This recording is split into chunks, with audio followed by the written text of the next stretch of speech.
Deux personnes dans une pièce calme. C'est un cabinet, grandement vitré, un mur de vitre qui fait face au soleil. Aujourd'hui j'ai mon rendez-vous comme tout le temps je suis content. Je me vois déjà bien allongé dans son canapé. Il est 11 heures.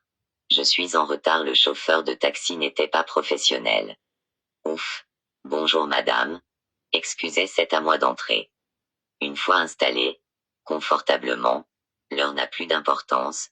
J'ai une seule envie, de ne plus sortir de son bureau. Ces questions sont un remède pour moi. Je peux vous parler comme une personne normale grâce à ce thérapeute. Le cabinet, son bureau est bien isolé, en plus je lui fais entièrement confiance. Qui êtes-vous? Sa question du jour. Je réponds. Je suis Brigitte Hop, sophrologue. Je vais vous parler de la sophrologie, de la sexologie et de la musique. Il est silencieusement assis à 2 mètres du joli canapé. Je me sentais déjà si bien. Mon corps était au repos. Je répondais sans stress. Il me demande pourquoi il devrait venir vers moi. Je lui réponds sans le regarder. Le soleil qui brille m'aide à m'évader. Mes pensées sont claires dans l'évasion. Une voix répond sans hésitation. Le chemin est long mais à 2 on y arriverait.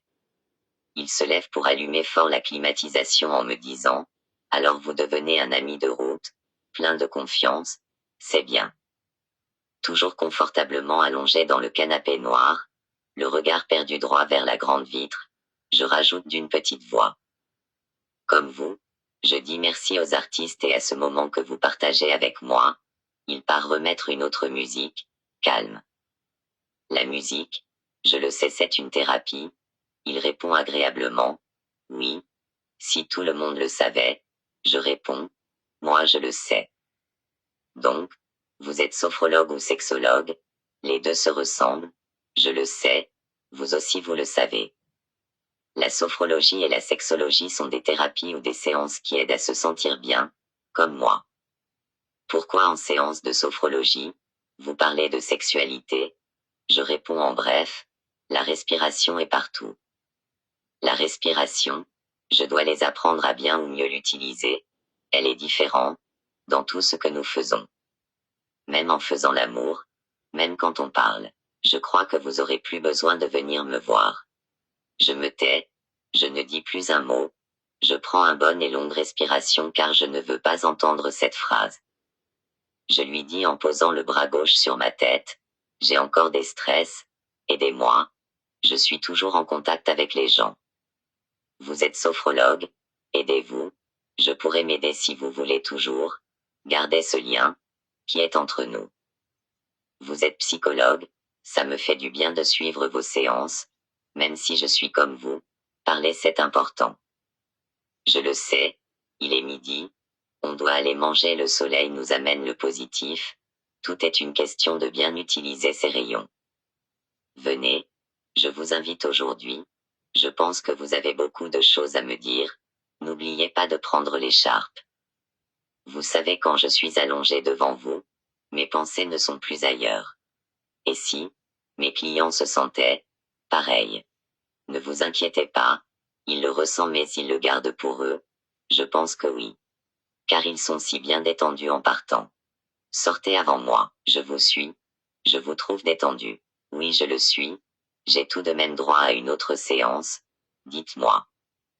Dans la salle d'attente, une femme de 40 ans, environ, et son fils de 18 ans, ils nous regardaient sortis du cabinet. Elle disait. Ne partez pas, s'il vous plaît. Restez, mon fils a besoin de vous. J'ai pitié des deux.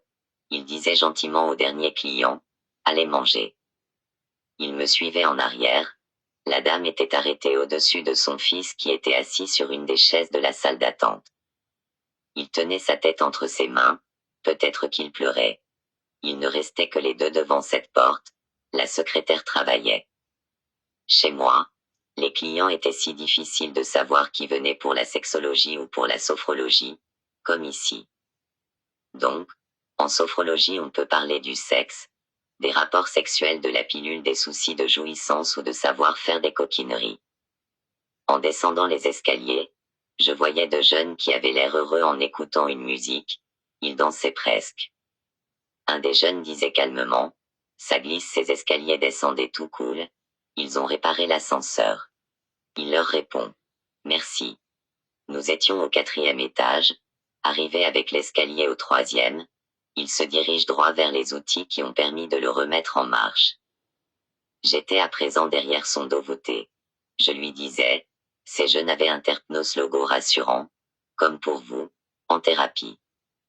Vous êtes sophrologue alors vous devez bien connaître cette voix. Je dois toujours l'utiliser pour calmer mes clients, c'est vrai.